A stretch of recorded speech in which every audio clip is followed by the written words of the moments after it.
We're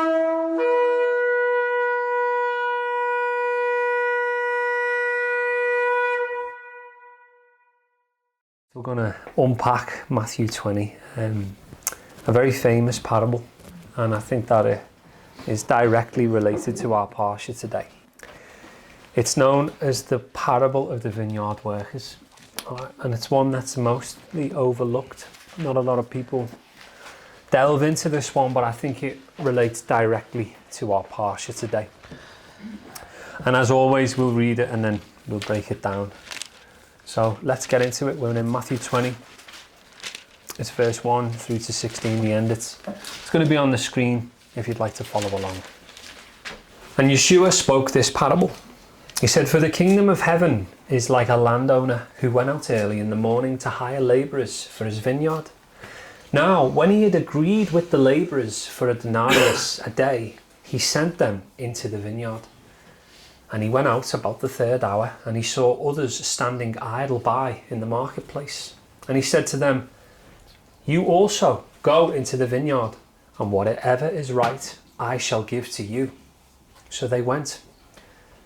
Again he went out about the 6th hour and the 9th hour, and did likewise.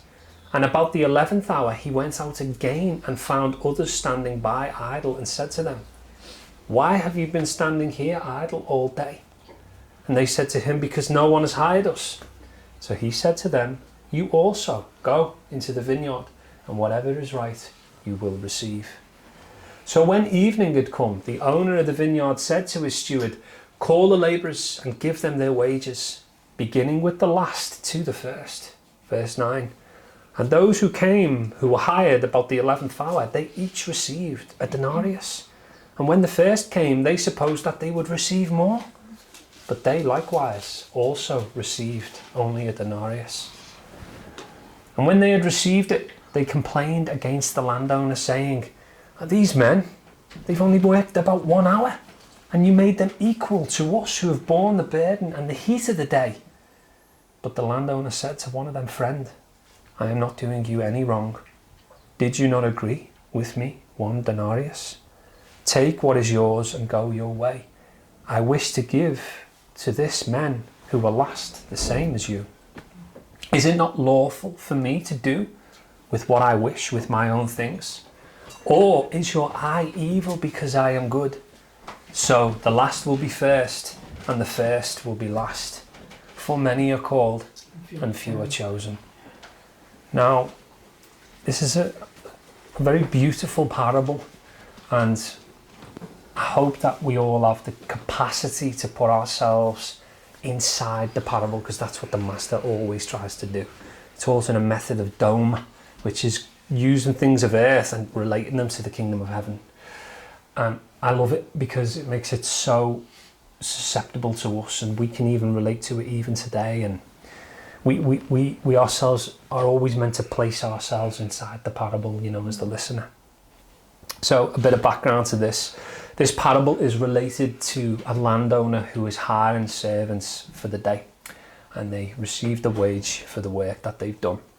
And I want to expand on the backdrop of this because I think it's important to note what the 1st century AD was all about, and how we're given a scenario here of a rich man, a landowner, and he possesses this vineyard. He's a very wealthy man, and he would hire out day labourers. And you may think, well, that's a bit strange to me. I work a contract and I work, 9 to 5, and I've got a job, and that's a bit uncommon. Like, how do you just get a job on the day? Well, actually, it's not so uncommon as you think. In fact, only years ago, decades ago, when this still used to take place, my mum would often tell me about my granddad, who was a docker, and he would turn up to the Liverpool docks every day, and he would wait, and the foreman would come out and he'd say, you, and every day he had to do that. He had to queue up, and it wasn't until the men regained the power and he thought, well, I'm having this now, we're going to unite, and this is when unions were formed, and they stopped perversion. But we're meant to see this with the eyes of the world at first, and we're meant to see the unfairness in it, but really when we see it with the lens of the Spirit, we actually get chastised and pierced and rebuked. And we're going to break that down, and I hope to expand that with you all as well. So often men would wait in the market square in the 1st century AD, and they had a hope and an expectation to be hired. That was everything for them. They got up early, they wanted to be hired, they stood in the marketplace, and that's how they were ready for work. They were shown, whoever came down to hire, that they were ready and willing to work. So these men were essentially on like a bit of a 0-hour contract. You get me? That's what they were. And let's break it down. Matthew 20, 3-6. And we read that the landlord then goes out about the 3rd hour and he sees others. Again, he goes out about the 6th hour, about the 9th hour, and again about the 11th hour. So the 3rd hour, you're looking at about 9 o'clock. Okay, so he goes out about 9 o'clock. He goes out at the 6th hour, which is about 12 o'clock, so on and so forth. And now he goes on to tell us that he's out at the 11th hour. He goes out again, and you're thinking, you know, really, he's going on? I mean, this is like the last hour of the day, because the 11th hour is about 6 o'clock, all right? It's getting dark now. It's that time in between 5 and 6. Now, in the 1st century AD, sunlight would dictate working hours. You know, it's not like now we got like electrical grids and we can have spotlights up and running. Everything revolved around the sun. Agriculturally, you couldn't take in a fire in a field, it could just burn it down. So agriculture revolved around the sun. It was quite funny, Emma, because you were sharing with me how your mum used to get you up proper early just before daybreak because it was cool to do harvesting. I found that quite cool, you know, and just as the light would come up over the horizon, you'd have just enough light to pick before it got too hot. So agriculture would revolve around the sun. And we're told that when it had become evening, now the word here in Greek is opsios, which means around 6 o'clock, nightfall, 6 p.m. I mean, I know that people do night shifts now because we've got like electrical grids and stuff, but this wasn't common now, you know. Why would the landowner go and employ someone when it's just about to go dark? You know, it makes no sense really. So with this information, we can pinpoint the exact times, and we can see now that the last workers who were hired were literally working no more than an hour. Because if he goes out at the 11th hour, by the time he picks them up and takes them back, they could be working like literally less than an hour. And as the sun would set, you know, you've got to imagine working in the desert. I mean, it's going to be pretty hot in it. We were just working this week in an extension, weren't we? Yeah. And it had all glass bifolds and it looked the part. It had like a glass roof. It was this beautiful extension with anthracite steels and bifolds, and beautiful, but it was a proper sweatbox, weren't it, bro? Yeah. Tommy had his top wrapped around his head. You could grow bananas in there, it really was. You could grow bananas in there, and that's in Birkenhead. Imagine being in the desert. Imagine being in the desert. It'd be pretty hot, wouldn't it? Be pretty hot. I mean, everyone's all about like catching the sun.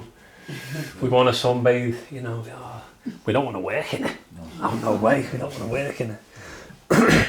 So already we begin to get a sense that, you know, there's something not right here, you know.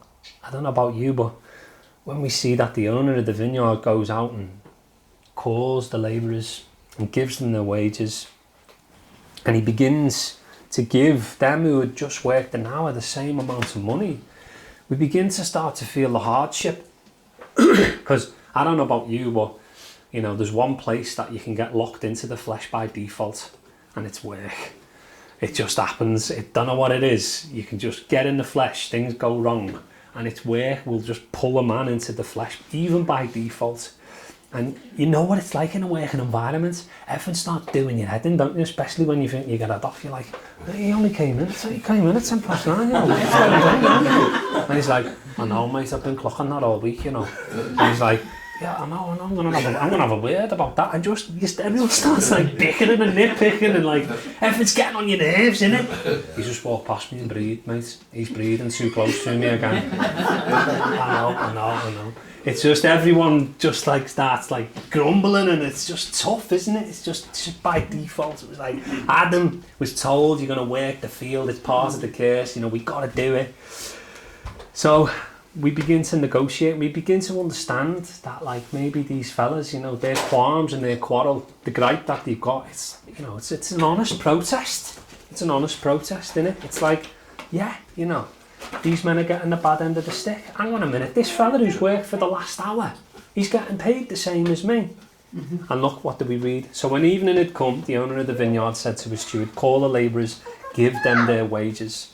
And when those who were hired about the 11th hour received their denarius, but when the first came, they supposed that they would receive more. It's in your head, isn't it? It's like, I've done overtime, mate. How's he going to get paid the same as me? But likewise, they only received a denarius too. So, you got a man who's worked from 6 a.m. to 6 p.m. You've rode it out, 12-hour shift in the sun. Bear in mind the sun's going down now, so it's cool. You never start a big task in the last hour of the day, do you? You don't start making a cement mix or, loading the lorry up when you've got 45 minutes to go. You don't start doing that. So the last stretch of time is normally like tools are off, everyone's shutting down, people are slowly tidying stuff away. I used to tidy away for an hour, just be rushing up in the workshop. You'd see fellas never seen fellas roll leads up so well. They were like, what are you doing tonight, mate? Oh, nothing, just I might go to the pub. And it's just all relaxed and easy. So you got that like last bit where it's like the goal time and you're clock watching. They're getting paid the same as me. Well, I've worked 6 till 6. I've done a 12-hour stint in Israel, mate, in the sun. Come on. Who's this? He's only done 45 minutes. How come he's getting paid the same as me? Matthew 20 verse 10. When the first came, they supposed that they would receive more, but they likewise received each a denarius. I hope that you're already feeling the mindset that these men are feeling, because you're supposed to. You're supposed to put yourself there and go, nah, this doesn't seem right. Maybe we need to pull a strike. Maybe we need to get on the phone to the union here, because this seems like we're getting had off. You're meant to put yourself there. You are meant to put yourself there. But where this all changes is when we reread how our Master says, for this is how the kingdom of heaven is likened. So the kingdom of heaven is actually like this. So straight away you're thinking, well, I'll put my flesh to one side a minute and I'm going to try and see this with a spiritual lens. I've got to take off the world for a minute and I've got to put on a spiritual mindset to see exactly what's going on. I mean, is this unfair? Can the kingdom of heaven be unfair? Is God unjust? Is the landowner who I know is related to the master, Yeshua, is he unjust here?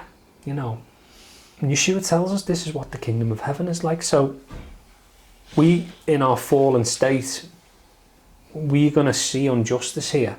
But now we've got to take this seriously, because this is what the kingdom of heaven is likened unto. Now, on the other hand, we've got to start seeing things with spiritual vision. Let's investigate. And when they have received their wages, they complained against the landowner, saying, this last man, he's worked only an hour, and you made him equal to us. We've borne the burden in the heat of the day. This is equality. We fight for equality. This is unfair. It's a fair point, don't you agree? But taking a deeper dive and negotiating that this has got something to do with the kingdom of heaven, we are actually co-labourers in the vineyard of God. And when these men who have worked mention the heat of the day and the scorching heat of the sun, that can actually be related to the fiery trials that we undergo when we are labouring in the vineyard of God. 1 Peter 4:12 says, beloved, do not think it strange concerning a fiery trial which can come upon you as though something strange has happened to you, but rejoice that you share in the sufferings of Christ, so that you may be overjoyed at the revelation of his glory.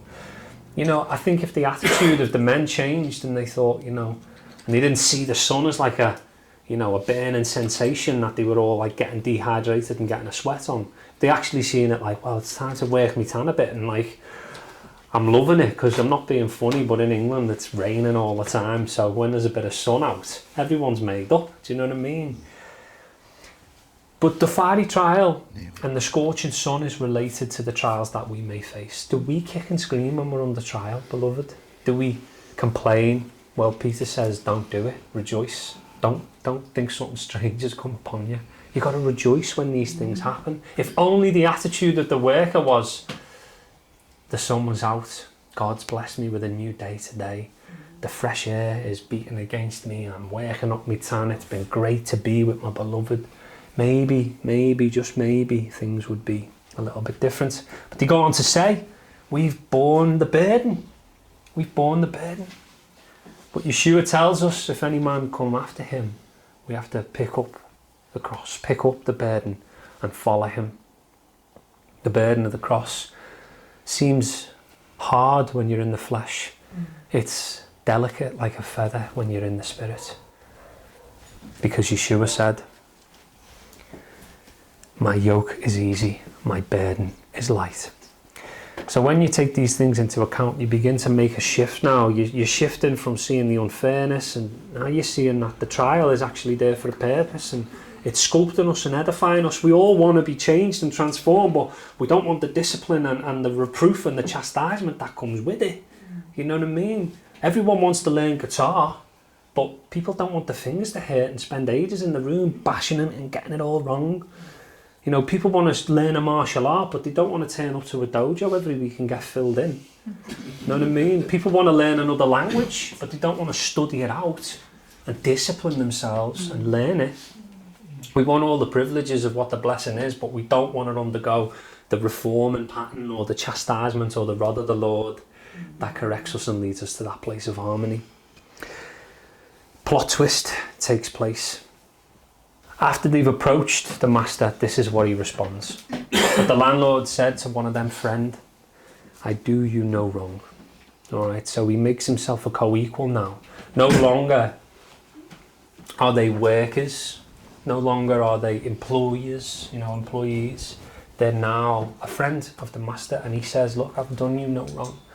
And he goes on to say to them, we made an agreement, We've made an agreement, we made a covenant prior to you coming to work, and you were very happy with it. And he calls himself a friend. Now, where else do we see that? John 15. Yeshua says, greater love has no one than this, than he lay one's life down for his friends.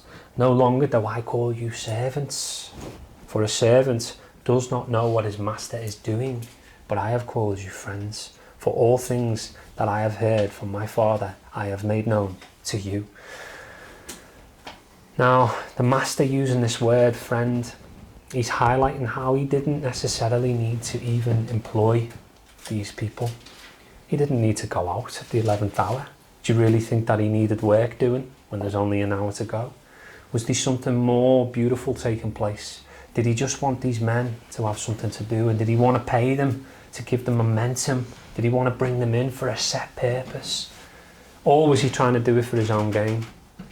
I don't believe so. I don't believe the master does it for his own gain. No way. He doesn't need us. We need him. He doesn't need us to establish his kingdom. He could do it with the click of his fingers. But rather, he brings us in and he does it for us. He says, did you not agree with me for a denarius? Look, have we not made an agreement? Have we not made an agreement? I haven't given you any less than we agreed, so I'm doing you no wrong. The master hasn't shortchanged anyone, and no one's getting the bad end of the stick. In fact, it's far from it. And the second point that I want to make, he says, is it not lawful for me to do with the things that I wish? Look, I'm the owner of the vineyard. I'm the one paying the wages. I can do whatever I want with my money. Who are you to sit and judge me for what I do and how I bless others? Take your things, take your wages and go your way, he says. It's very powerful. He says, doesn't he? Is it not lawful for me to do with the things that I wish? Now, finally, this is the rebuke. Now, this is where we get pierced. He says in Matthew 20, verse 15, don't I have the right to do what I want with my own money? Or are you envious because I am generous? That's in the NIV, that. But in the New King James, it says, or is your eye evil because I am good?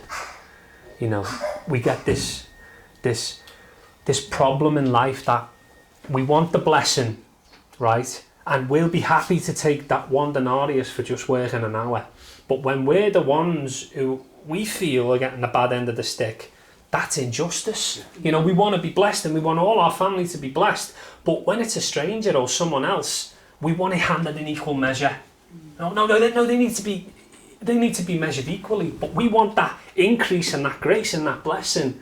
But when it's a stranger or someone else, no, we want fair recompense there. No, that should be fair. That should be fair. No, recount that a minute. But when it's us, we want the blessing, don't we? We want to be blessed. We want to be that worker in the last hour who gets paid. And we want that blessing. And Yeshua says, is your eye evil because I am good? And that's the convicting point there, beloved, because we can all do that. We all have the capacity to see things in our own sight and see things in an evil light, though he is good. And this is the problem with Korah. God was generous. He'd already brought him out of Egypt. God was generous. He'd already given him role in the tabernacle in the house of God. He was already performing tasks. He was already near to the Lord. This is what Moses said to him. Korah, you're taking too much upon yourself. Is it a small matter that God has made you who you are today? And this is why I've chosen this parable and related it, because we have that capacity to be like Korah in our own judgments and think that we've been handed a bad card, or complain about the cards that we've been dealt, that we've been unfairly given something, when really what we're saying is, you got it wrong, and in my estimation, I'm right.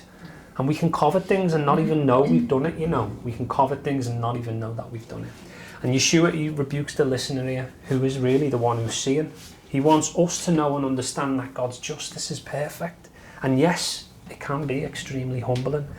We want God's love and we want his mercy, and we always want his blessing. We want it for our loved ones and our immediate circle. We want it so bad. But often we want it carefully measured when it's someone else. We want the blessing to be paid equally than the longer workers.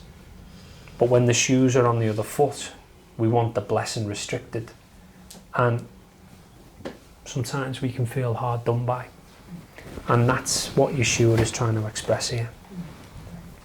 You know, there's people who will say, you know, I really want a job. I'll do anything. I really, really, really want a job. You know, I'll sweep floors. I'll clean bugs. I just need money. I'm just broke. I'm on the decks. I'm on the bones. And then they get a job. And then next minute they're seeing all the problems with the job and they're seeing all the evil in it. You've been hired. You've been hired. Is it not good enough for you? That's what Yeshua is saying. Yeshua wants us as the listener to see that in the eye of the beholder there can be partiality and there can be evil, but not in the eye of the master. His ways are higher than our ways. His thoughts are higher than our thoughts. His possessions and gifts are not ours to give. We cannot become envious like Korah and see what God has distributed as unfair. We cannot let our eye be evil because he is good. And Yeshua wants us to see that. Now we know that the eye is the lamp of the body. And if that eye be dark and evil, how great that darkness it shall be.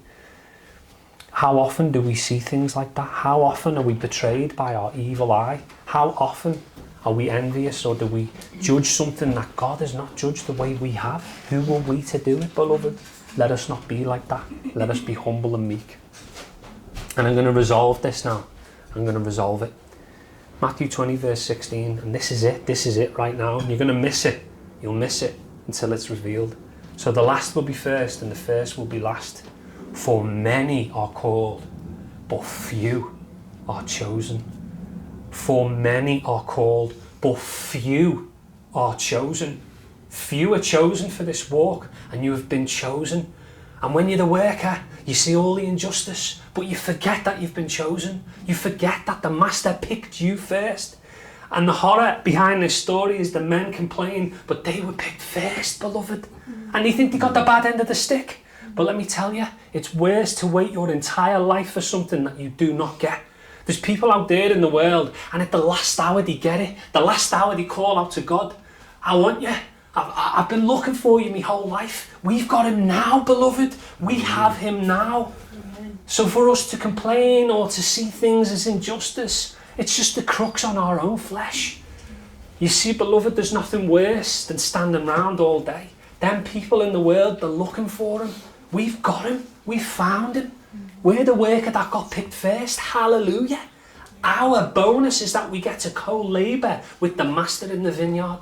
We get to be in his light. We get to walk in his light. We get to taste of the fruit of the vineyard, and we're over here complaining about it. What, you've only just been born again? You're going to get the same salvation as me? No. The sadness of the story is that the people who make the complaint forget that they were actually chosen. It says, many are called, but few are chosen. Curiously, in the 1st century AD, it was often the workers that were picked later on who were the most weakest. They often had injuries. It was the nimble, it was the lean, it was the strong that got picked first. Because when you went into the marketplace as a landlord, you were picking the choicest of members. You've been chosen, beloved, for a great epic. Do not covet another man's workers. Do not covet another man's pay. Do not covet another person's spiritual gifts. Sit low and be elevated high. And Israel, never forget where you came from. Because once upon a time, you were standing on that street like a beggar saying, I will work just for food. And when we get food, we say, I don't like the taste of that. It's sad, isn't it? And that's what the master is trying to captivate. That even in our fallen state, we will forget that we have been chosen. For many are called and few are chosen. And the men that were waiting outside all day, that's the worst place to be. That's the worst place to be, is looking your entire life and not finding. That's a solemn place to be. It's a sad place to be. I was looking my entire life for this, and I got it. And I thought, I'm never letting it go. I've found paradise. And then often I can forget that I've actually found paradise. And I can look in other places and see injustices and think, well, this is not right before me. But really, I've found an oasis in the Lord. Because there's nothing worse than looking and not finding. There's nothing worse than being that one outside in the market who's looking but cannot find, who's waiting to be employed but is not employed. They truly had the worst end of the stick, because the workers that got took in early, and though they got paid the same amount, they got the bonus of working in the master's vineyard first. They got the bonus of tasting the fruit first, of being in the light all day long. All day long. The grace of God is given to us in an equal measure. 1 denarius for you, 1 denarius for you, 1 denarius for you, 1 denarius for you, 1 denarius for you, 1 denarius for you. It doesn't matter what time. And for you, Bill, of course. And for you, Bill, of course. And that single denarius is the life of Yeshua, isn't it? He gave his life, his only life, the only begotten Son of the Father, given up for you. And he gave us his life so that we could be saved. Isn't that incredible, beloved? The best workers are picked first, and that's your trophy, that you were chosen first, beloved. The first will be last and the last will be first. Well, so be it. I'll work for free. I'll work for free. Hallelujah. I will work for free. So to end, please remember this, beloved. Remember the words of Moses. Remember the words of the Torah. And Moses said to Korah, hear now, sons of Levi, is it a small thing that God, the God of Israel, has separated you from the congregation of Israel to bring you near to him? Don't be so unsatisfied. You've got paradise. You've been given it. You're able to do the work at the tabernacle of the Lord, and you're able to stand before the congregation and serve. Verse 10, and that he has brought you near to himself, you and all your brethren, you sons of Levi with you. Why are you seeking the priesthood also?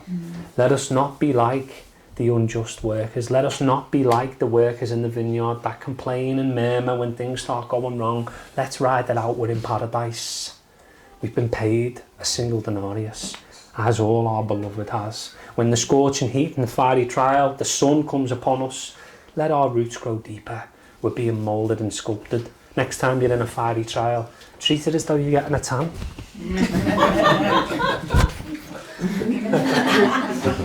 Next time you're carrying a burden, treat it as though you're carrying the cross next to our Master, to Calvary. I'm sure your attitude's going to change then. When that burden's tough, you bore it for me. I'm bearing it, Lord, by the power of your Spirit. I'm bearing it with you. I'm walking with you to the cross, Lord. In fact, you've gone before me. You'd never leave me nor forsake me. Your yoke is easy. Your burden is light. It'll soon lift. It'll soon lift.